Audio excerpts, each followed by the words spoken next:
Alright, last class में multiple inheritance का एक एग्जांपल मैंने आप लोगों को बताया था, जहाँ पे हमारे पास में प्रॉब्लम आ रही थी कि अगर एक से ज़्यादा पेरेंट्स होते हैं किसी भी चाइल्ड क्लास के, तो सुपर डॉट इनिट लिखने पर या सुपर डॉट कोई सा भी मेथड मान लीजिए हम लोगों ने लिखा है, तो फिर वहाँ पे वो कौन से क्लास के मेथड को कॉल करे, इस चक्कर में उसे कन्फ्यूजन होता है। तो यहाँ पे पहले कौन-सा क्लास का कौन-सा मेथड कॉल होगा, उसके लिए कुछ specific set of rules available हैं, जो पाइथन फॉलो करता है स्पेसिफिकली तब जब हमारे पास में मल्टीपल इनहेरिटेंस होती है, यानी कि एक से ज़्यादा पेरेंट्स अवेलेबल होते हैं। तो यहाँ पे जो हमारे पास में कंसेप्ट है स्पेसिफिकली मल्टीपल इनहेरिटेंस के सिनेरियो में, that is known as method resolution order. अब इसका मतलब क्या है, देखिए ये जो है मेनली 3 प्रिंसिपल्स यानी कि 3 रूल्स को फॉलो करता है। सबसे पहले तो जब भी हम किसी ऑब्जेक्ट को कॉल करते हैं, सॉरी किसी ऑब्जेक्ट को क्रिएट करते हैं और उसका कोई मेथड हम लोग कॉल करवाते हैं, तो यहाँ पे होता क्या है, हमेशा जो भी चाइल्ड ऑब्जेक्ट है वो अपने ब्लॉक के अंदर सर्चिंग परफॉर्म करता है। सबसे पहले अपने मेमोरी ब्लॉक के अंदर देखेगा मेथड बना हुआ है या नहीं, या कोई कंस्ट्रक्टर हमने क्रिएट किया है तो कंस्ट्रक्टर वहाँ पे है या नहीं। अगर वहाँ पे सारी चीज़ें प्रेज़ेंट होती है तो वो कहीं और जाके कुछ भी सर्चिंग नहीं करता है, वो अपने क्लास का ही मेथड पहले एग्ज़ीक्यूट करता है। तो उसके लिए तो हम लोगों ने सुपर डॉट इनिट मेंशन कर दिया। अब सुपर डॉट इनिट का मतलब क्या है? पेरेंट क्लास में वो मेथड को फाइंड आउट करेगा। ये तो है पहला रूल। अपने मेमोरी में ब्लॉक में मिलता है तो वेल एंड गुड, नहीं मिलता है तो वो पेरेंट क्लास के अंदर सर्चिंग करता है। सेकंड रूल, अब यहाँ पे कौन से पेरेंट के अंदर सर्चिंग होगी? 2 पेरेंट अवेलेबल हैं, मदर एंड फादर। तो यहाँ पे हमेशा जो सर्चिंग होती है, वो चलती है लेफ्ट टू राइट डायरेक्शन के अंदर। लेफ्ट टू राइट डायरेक्शन का मतलब क्या है? देखिए, यहाँ पे जब हम चाइल्ड क्लास को क्रिएट कर रहे हैं, तो हम क्लास को इनहेरिट भी कर रहे हैं। तो जो क्लास हमने लेफ्ट साइड में लिखी है, यानी कि जो क्लास हमने सबसे पहले लिखी है, सबसे पहले उस क्लास के अंदर सर्चिंग होती है। तो अगर मैंने यहाँ पे लिखा है चाइल्ड का कंस्ट्रक्टर, मान लीजिए इसके अंदर कंस्ट्रक्टर प्रेजेंट नहीं होता, मैंने यहाँ पे पास स्टेटमेंट लिख रखा होता, तो यहाँ पे क्या करता, सबसे पहले मदर क्लास के अंदर सर्चिंग करता। अब यहाँ पे कंस्ट्रक्टर प्रेजेंट है, तो इसे मेथड मिल गया, तो ये आगे क्यों सर्च करेगा, ये यहीं पे ही रुक जाता है और बस हमारा प्रोग्राम एंड हो जाता है। अगर इसे लेफ्ट क्लास के अंदर भी चीजें नहीं मिलती हैं, तो फिर ये जाता है राइट क्लास के अंदर। तो लेफ्ट टू राइट चाहे 2 क्लासेस प्रेजेंट हो, 3 प्रेजेंट हो या 4 प्रेजेंट हो या उससे भी ज्यादा हो, हमेशा जो सर्चिंग है वो लेफ्ट टू राइट फैशन के अंदर ही होती है। That is the second rule, second principle. और थर्ड रूल ये है कि अगर हमने एक बारी एक क्लास को ट्रैवर्स कर लिया है, एक बारी एक क्लास को हमने सर्च कर लिया है, तो हम दोबारा लौट कर उस क्लास पे कभी भी वापस नहीं आएंगे। यानी कि स्टार्ट से लेके एंड तक मूव कर लिया, सारा काम हो गया, बस खत्म, पीछे मुड़कर वापस वापस कभी भी नहीं आना है। और ये जो कंप्लीट कंसेप्ट होता है वो कहलाता है मेथड रेजोल्यूशन ऑर्डर। और मल्टीपल इनहेरिटेंस के केस में इस कंसेप्ट को फॉलो किया जाता है। अब अगर मुझे यहाँ पे पेरेंट क्लास के मेथड्स को भी कॉल करवाना है, सेम नेम के मेथड्स है, चाइल्ड क्लास में भी है, पेरेंट क्लास में भी है और सबको कॉल करवाना है, तो प्रॉब्लम आएगी क्योंकि चाइल्ड क्लास अपने मेथड को ही कॉल करेगा। सुपर मेथड को काम में लेंगे तो सिर्फ एक क्लास का कॉल होगा क्योंकि लेफ्ट टू राइट सर्चिंग है। तो अगर राइट क्लास का भी कॉल करवाना है, जितनी भी क्लासेस प्रेजेंट है सबके मेथड्स को हमें कॉल करवाना हो, तो उसी का एग्जाम्पल हम आज डिस्कस कर रहे हैं। मेथड रेजोल्यूशन ऑर्डर किस तरीके से काम करता है, वही हमारा नेक्स्ट एग्जाम्पल है। अब देखिए, यहाँ पे हम जब भी जितनी भी क्लासेस क्रिएट करते हैं, alright, now moving with the next example, that is method resolution order. अब यहाँ पे हमारे पास पे होता क्या है, जितनी भी क्लासेस हम लोग क्रिएट करते हैं, चाहे हमने कैसे भी क्रिएट करी हो, सारी यूजर डिफाइंड जितनी भी क्लासेस है, वो हमेशा ऑब्जेक्ट क्लास के अंदर ही जाके क्रिएट होती है। यानी कि हमारी जितनी भी क्लासेस है उनका पेरेंट ऑब्जेक्ट ही है। अब यहाँ पे हम चाहे तो ऑब्जेक्ट का नेम मेंशन कर सकते हैं, अगर चाहे तो हम उसे अवॉइड भी कर सकते हैं। यूजुअली जब क्लासेस क्रिएट की जाती हैं तो ऑब्जेक्ट का नाम मेंशन नहीं करना होता है, लेकिन मेथड रेजोल्यूशन ऑर्डर यानी कि हमें पेरेंट क्लास के मेथड्स को भी कॉल करवाना है, तो उस केस में हम यहाँ पे ऑब्जेक्ट को पास करते हैं। तो यहाँ पे सिंटैक्स क्या है वो तो हम एग्जाम्पल के अंदर देखेंगे। यहाँ पे जो मेरी मेन वर्किंग है वो वही वर्किंग है जो हम लोगों ने पहले डिस्कस की थी। फादर और मदर को यूज करके हमने एक चाइल्ड क्लास क्रिएट करी है। अब फादर और मदर जहाँ पे क्रिएट हुए हैं इस ऑब्जेक्ट क्लास के अंदर क्रिएट हुए हैं, यानी कि इनकी पेरेंट क्लास ऑब्जेक्ट क्लास है। अब यहाँ पे जस्ट बिकॉज एक क्लास प्री डिफाइंड अवेलेबल है तो उसके अंदर हमारे पास में इनिट होगा, एक्सेप्ट होगा, डिस्प्ले होगा, गेट होगा, सेट होगा, ऐसे कुछ भी मेथड इस ऑब्जेक्ट क्लास के अंदर प्रेजेंट नहीं होते हैं। इस क्लास के अंदर जो हमारे पास में मेथड्स प्रेजेंट होते हैं वो कुछ इस तरीके के होते हैं कि वो चेक करने का काम करता है कि जो ऑब्जेक्ट्स हमने क्रिएट किए हैं क्या वो एक दूसरे की कॉपी है, क्या ऑब्जेक्ट्स बराबर हैं। इस तरीके के जो हमारे पास में मेथड्स अवेलेबल होते हैं ऑब्जेक्ट्स की क्लोनिंग से रिलेटेड, ऑब्जेक्ट्स की इक्वालिटी से रिलेटेड, या किस क्लास का ऑब्जेक्ट है अगर मुझे इस तरीके का कुछ चेकिंग करना है, इस इंस्टेंस एक मेथड होता है, आगे हम डिस्कस करेंगे। तो वो सारे मेथड्स इस ऑब्जेक्ट क्लास के अंदर प्रेजेंट होते हैं। किसी भी तरीके का constructor, set, get, display except ये सारे मेथड्स इस ऑब्जेक्ट क्लास के अंदर प्रेजेंट नहीं होते। तो यहाँ पे ओवरराइडिंग जैसा कंसेप्ट नहीं होगा, पहली चीज। ठीक है, अब यहाँ पे मेन क्लास हमारी चाइल्ड है, ये हमारी सबसे बॉटम लेवल की क्लास है जो मैंने इन दोनों क्लासेस को यूज करके क्रिएट की है। तो यहाँ पे जब भी एक से ज्यादा पेरेंट्स हो तो वो मल्टीपल इनहेरिटेंस है, और ये क्लास है हमारी ऑब्जेक्ट क्लास के अंदर ही प्रेजेंट है। ठीक है, तो ये प्रॉपर एक स्ट्रक्चर है मेथड रेजोल्यूशन ऑर्डर को रिप्रेजेंट करने का और किस सीक्वेंस पे काम होता है उसका। अब एक बार एग्जाम्पल देख लेते हैं। ठीक है, सबसे पहले मैंने यहाँ पे लिखा है क्लास फादर, और क्लास फादर जो है वो ऑब्जेक्ट को इनहेरिट कर रही है। अब यहाँ पे मैंने लिखा है def init self print father constructor called super dot double underscore init। तो फादर क्लास को क्रिएट करने के बाद यहाँ पे ऑब्जेक्ट को मैंने इनहेरिट किया है, ऑब्जेक्ट को इसी तरीके से लिखना है, ये इसका प्री डिफाइंड सिंटेक्स है। अगर यहाँ पे आप ओ को कैपिटल कर दोगे तो फिर ये कुछ और अज्यूम करने लगेगा, तो यहाँ पे ओ को स्मॉल ही लिखना है। इस फादर क्लास के अंदर मैंने एक कंस्ट्रक्टर क्रिएट किया है और यहाँ पे सबसे पहले एक मैसेज प्रिंट करवाया, फादर कंस्ट्रक्टर कॉल। उसके बाद सुपर डॉट इनिट की हेल्प से पेरेंट क्लास का कंस्ट्रक्टर मैंने कॉल करवाया। नेक्स्ट यहाँ पे है क्लास मदर। अब क्लास में मैंने ऑब्जेक्ट को इनहेरिट नहीं किया है, चाहो तो लिख सकते हो, क्योंकि यहाँ पे अगर सीक्वेंस चेंज होगा तो फिर इसकी जरूरत पड़ेगी। अभी मैं ये मान के चल रही हूँ कि हम फादर मदर इसी तरीके से लिखेंगे, किसी तरीके का सीक्वेंस चेंज नहीं है। तो यहाँ पे मैंने सिर्फ फादर में ही ऑब्जेक्ट को काम में लिया है, मदर को कब काम में लेंगे ये हम एग्जीक्यूशन के साथ में देखेंगे। तो सिंपल क्लास मदर मैंने क्रिएट करी है, उसके अंदर एक कंस्ट्रक्टर मैंने क्रिएट किया है, print mother constructor called and super dot init. Next है हमारे पास में class child father comma mother. तो अब यहाँ पे एक से ज्यादा क्लासेस को यूज करके हमने इस क्लास को ड्राइव किया है। इसके अंदर भी मैंने एक कंस्ट्रक्टर क्रिएट किया, print child class constructor and super dot init, parent class की कंस्ट्रक्टर को कॉल करने के लिए। अब यहाँ पे मैंने ऑब्जेक्ट क्रिएट किया है c is equals to child.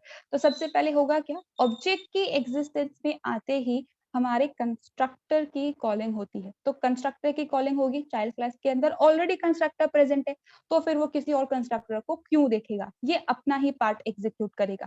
तो यहाँ पे मैंने लिख दिया है प्रिंट चाइल्ड कंस्ट्रक्टर कॉल। तो सबसे पहले हमारे पास में चाइल्ड कंस्ट्रक्टर कॉल का जो मैसेज है वो डिस्प्ले हो जाएगा। उसके बाद मैंने लिखा है सुपर डॉट इनिट।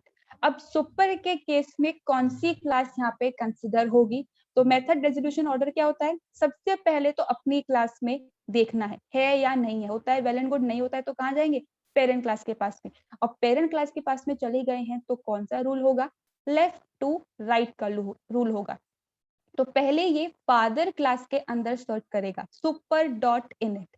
अब यहाँ पे फादर क्लास के अंदर हमारे पास में कंस्ट्रक्टर प्रेजेंट है, स्पेसिफिकली मैंने सुपर मेथड को यहाँ पे काम में लिया है तो पेरेंट क्लास को सर्चिंग करनी ही पड़ेगी। तो अब यहाँ पे हम फादर क्लास के अंदर आ गए हैं, इसमें फर्दर हम लोगों ने यहाँ पे कंस्ट्रक्टर क्रिएट किया हुआ है तो मैसेज प्रिंट होगा फादर कंस्ट्रक्टर कॉल्ड। अब इसके भी बाद मैंने यहाँ पे लिखा हुआ है सुपर डॉट इनिट। तो सुपर डॉट इनिट से हम क्या होगा, हम ऑब्जेक्ट क्लास के अंदर पहुंच जाएंगे। अब ऑब्जेक्ट क्लास के अंदर जैसे कि मैंने अभी कहा किसी तरीके का कोई कंस्ट्रक्टर मेथड वगैरह यहाँ पे नहीं होता है, ऑब्जेक्ट की क्लोनिंग उनकी क्वालिटी से रिलेटेड मेथड यहाँ पे प्रेजेंट। तो जब इनिट यहाँ पे प्रेजेंट ही नहीं है तो ये क्या करता है, ये हमें राइट क्लास की तरफ शिफ्ट कर देता है डाउनवर्ड डायरेक्शन के अंदर। तो अब यहाँ पे क्या होगा, इसके अंदर इनिट मेथड सर्च होगा। अब मदर क्लास के अंदर इनिट मेथड हमने क्रिएट कर रखा है तो यहाँ पे हमारा mother constructor called message print हो जाएगा। अब यहाँ पे सुपर डॉट इनिट, अगर मैं इस सीक्वेंस को चेंज कर दूं, मदर कॉमा फादर कर दूं, तो सबसे पहले क्या होगा, मदर क्लास का कंस्ट्रक्टर यहाँ पे चेक किया जाएगा आफ्टर चाइल्ड कंस्ट्रक्टर, उसके बाद में मैसेज आएगा, फिर सुपर डॉट इनिट। अब यहाँ पे मैंने ऑब्जेक्ट को इनहेरिट नहीं किया है तो प्रॉब्लम आएगी, एरर आएगी, क्योंकि सुपर क्लास कुछ प्रेजेंट ही नहीं। लेकिन अगर मैं यहाँ पे भी ऑब्जेक्ट लिख दूं और सुपर डॉट इनिट की हेल्प से पेरेंट क्लास को चेक करने का ट्राई करूं, तो पेरेंट क्लास में तो कंस्ट्रक्टर है ही नहीं, तो फिर क्या करेगा, फिर से राइट क्लास की तरफ शिफ्ट कर देगा। अब यहाँ पे राइट क्लास में फादर है हमारे पास में, तो फादर के कंस्ट्रक्टर को ये सर्च करेगा उसमें है या नहीं है उसमें, तो यहाँ पे हमारे पास में फादर कंस्ट्रक्टर कॉल एग्जीक्यूट हो जाएगा।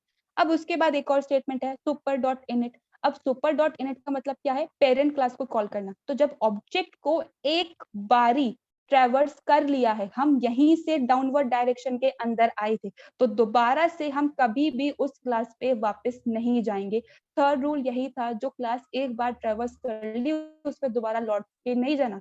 तो यहाँ से यहाँ गए, यहाँ से यहाँ गए और यहाँ से यहाँ आ गए, और बस हमारा प्रोग्राम खत्म हो गया। एक बार ही क्लास को ट्रेवर्स कर लिया है तो वापस उस पर लौट कर नहीं जाएंगे, चाहे आपने सुपर लिखा हो या नहीं लिखा हो। तो इस तरीके से मेथड रेजोल्यूशन ऑर्डर काम करता है इन मल्टीपल इनहेरिटेंस। थोड़ा सा कॉम्प्लिकेटेड हो सकता है, किसी को कुछ भी प्रॉब्लम है तो प्लीज रेज हैंड।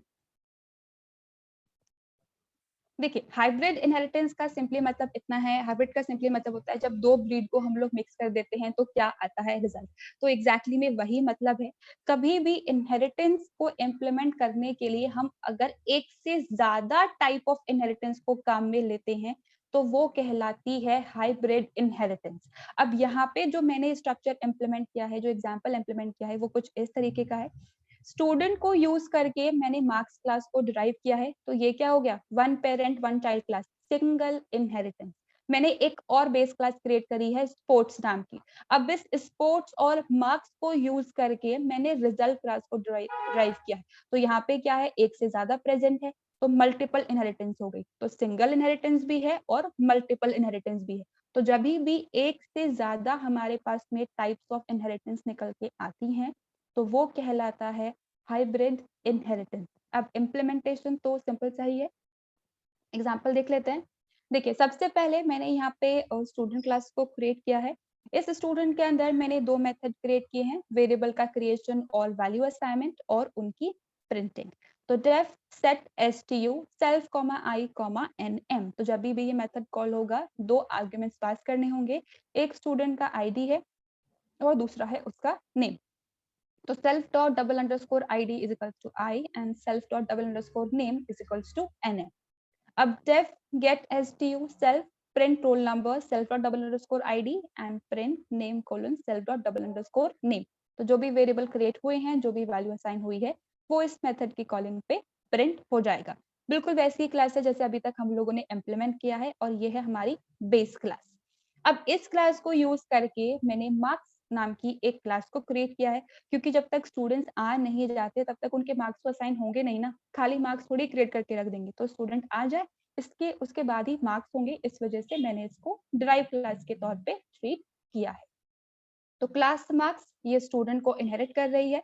अब यहाँ पे 3 सब्जेक्ट्स के मार्क्स मैं कंसिडर कर रही हूँ, तो मैंने यहाँ पे एक डेफ सेट मार्क्स नाम का मेथड क्रिएट किया है, self comma m1 comma m2 comma m3, 3 subjects के स्पेसिफिक मार्क्स के लिए। अब यहाँ पे मैंने प्रोटेक्टेड मेंबर्स क्रिएट किए हैं। सिंगल अंडरस्कोर का मतलब होता है प्रोटेक्टेड मेंबर क्रिएट करना, क्योंकि यहाँ पे मार्क्स के बेसिस पे हम लोग रिजल्ट कैलकुलेट करेंगे। तो अब मुझे यहाँ पे फर्दर गेट मेथड नहीं बनाना हर एक मार्क्स के लिए, तो मैंने यहाँ पे इनको प्रोटेक्टेड क्रिएट कर दिया, ताकि फर्दर जो भी क्लास इनहेरिट करेगी वो डायरेक्टली इनको एक्सेस कर सकती है और रिजल्ट कैलकुलेट कर सकती है। तो सेल्फ डॉट अंडरस्कोर m1 की जो भी वैल्यू होगी वो इस वेरिएबल के अंदर आ जाएगी। सेल्फ डॉट अंडरस्कोर m2 की जो भी वैल्यू होगी सेकेंड मार्क्स वो इसके अंदर आ जाएंगे। Self dot underscore m3 last जो भी मार्क्स होगा वो इस वेरिएबल के अंदर आ जाएगा। अब यहाँ पे जो भी मार्क्स है उनकी प्रिंटिंग करवाने के लिए गेट मार्क्स मेथड मैंने बनाया है। Print marks obtain colon self comma underscore m1 comma self dot underscore m2 comma self dot underscore m3। तो यहाँ पे मार्क्स की प्रिंटिंग हमारी हो जाएगी। अब इसके बाद मैंने एक और स्पोर्ट्स क्लास बनाई। देखिए यहाँ पे स्कूल में हमारे पास में ऐसा ऑप्शन होता है कि आप चाहो तो फिजिकल एजुकेशन का सब्जेक्ट ऑप्ट करो वरना नहीं करो, ऑप्शनल पार्ट है। तो अगर कोई उसमें पार्ट लेता है तो वेल एंड गुड, नहीं लेता है तो भी वेल एंड गुड। तो इसी वजह से मैंने इसे ड्राइव क्लास के तौर पे क्रिएट नहीं किया है, इसे टोटल के अंदर इंक्लूड नहीं किया है। अगर कोई करना चाहे तो टोटल मार्क्स के अंदर स्पोर्ट्स के मार्क्स भी ऐड कर ले और फिर रिजल्ट जनरेट कर दे। इसी वजह से मैंने इसे एक अलग क्लास बनाया है, ठीक है। तो क्लास स्पोर्ट्स, अब इस स्पोर्ट क्लास के अंदर हमारे पास में मार्क्स निकल के आते हैं, तो मार्क्स को सेट करने के लिए सेट स्पोर्ट्स नाम का मैंने एक मेथड क्रिएट किया है। Self comma marks, self dot underscore marks is equals to marks. कोई भी स्टूडेंट अगर मान लीजिए PE as a subject opt करता है तो उसके मार्क्स हमें टोटल परसेंटेज वाले के अंदर ऐड करने पड़ेंगे। तो इसी वजह से मैंने इसे भी यहाँ पे प्राइवेट मेंबर के तौर पे ही क्रिएट किया है ताकि डायरेक्टली हम लोग उसको एक्सेस कर सके। अब जो भी यहाँ पे वैल्यू है उसको प्रिंट करवाने के लिए गेट स्पोर्ट्स नाम का मेथड है। Sports marks self dot single underscore marks. अब यहाँ पे है हमारी फाइनल क्लास, फाइनली जो रिजल्ट है हमारा क्लास रिजल्ट। अब ये जो क्लास रिजल्ट है वो मार्क्स और स्पोर्ट्स को इनहेरिट करके मैंने क्रिएट किया है, क्योंकि यहाँ पे नॉर्मल सब्जेक्ट्स के मार्क्स भी चाहिए और पीई के मार्क्स भी चाहिए। तो डिपेंडिंग अपॉन पीई है या नहीं हम उसको एक्सेस कर सकते हैं, नहीं है तो इसको कंसिडर नहीं करेंगे, सिर्फ इसी को यूज करके कैलकुलेशन कर लेंगे। तो अभी मैं ये अज्यूम करके चल रही हूँ कि स्पोर्ट्स नहीं है, ठीक है। तो डेफ इन इट, अब यहाँ पे दो वेरिएबल मैंने क्रिएट करे हैं, टोटल एंड परसेंटेज।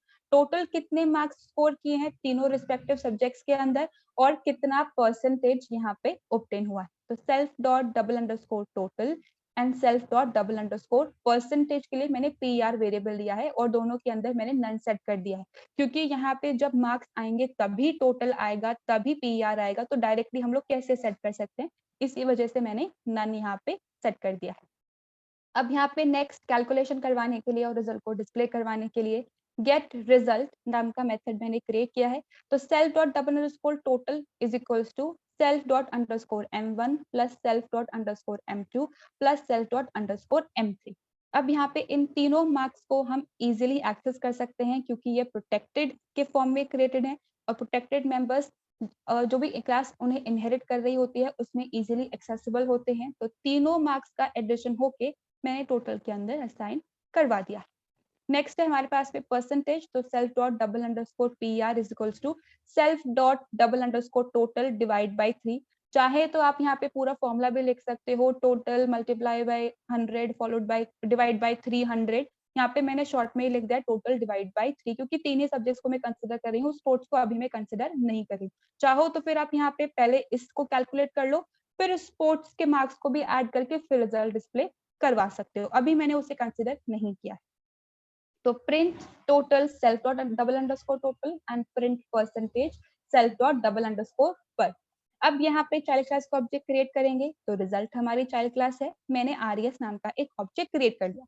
अब इस आरईएस के साथ में मैंने सेट एसटीयू, एसटीयू क्या कर रहा था, आईडी और नेम को सेट करने का काम कर रहा था। तो आईडी पास कर दी, नेम पास कर दिया, तो आईडी और नेम के अंदर वैल्यू चली गई। उसके बाद मार्क्स क्लास के अंदर यहाँ पे सेट मार्क्स नाम का मेथड हम लोगों ने क्रिएट किया हुआ है, m1 m2 m3। तो ये m1 ये m2 और ये m3 तीनों वेरिएबल्स क्रिएट हो गए, वैल्यू असाइन हो। अब यहाँ पे मैंने सेट कोड्स मेथड को कॉल कर लिया है यूसेज बताने के लिए, लेकिन मैं इसके मार्क्स को कहीं पे भी इंक्लूड नहीं कर रही हूँ, ठीक है। तो res.setSports 97, तो मार्क्स नाम का वेरिएबल क्रिएट होगा और उसके अंदर 97 जाके असाइन हो जाएगा। अब जो भी वैल्यूज असाइन करी है उसके बेसिस पे डिस्प्ले करवाएंगे रिजल्ट। तो res.getStu नाम डिस्प्ले होगा और रोल नंबर डिस्प्ले होगा। res.getMarks तीनों सब्जेक्ट्स के मार्क्स डिस्प्ले होंगे। res.getSports जो मार्क्स स्पोर्ट्स के हैं वो डिस्प्ले होंगे। और फाइनल मैंने यहाँ पे जो गेट रिजल्ट मेथड को कॉल किया है वो टोटल और परसेंटेज को डिस्प्ले करने का काम करेगा। तो रोल नंबर 1 देन जिया, तीनों सब्जेक्ट्स में कितने कितने मार्क्स ऑब्टेन किए हैं, स्पोर्ट्स में कितने मार्क्स ऑब्टेन किए हैं, टोटल कितना हुआ है और परसेंटेज किसी स्टूडेंट की क्या आई। तो कुछ इस तरीके से हमारी मेथड की कॉलिंग हो रही है और आउटपुट आ रहा है। बेसिकली इस एग्जांपल का मतलब यही है कि जब भी एक से ज्यादा हमारे पास में हम टाइप्स ऑफ इनहेरिटेंस को काम में लेते हैं, दैट इज हाइब्रिड इनहेरिटेंस। तो यहाँ पे इन सब को यूज करके फाइनल रिजल्ट पे वर्किंग इम्प्लीमेंट की। अब इस एग्जाम्पल के अंदर किसी को कुछ कंफ्यूजन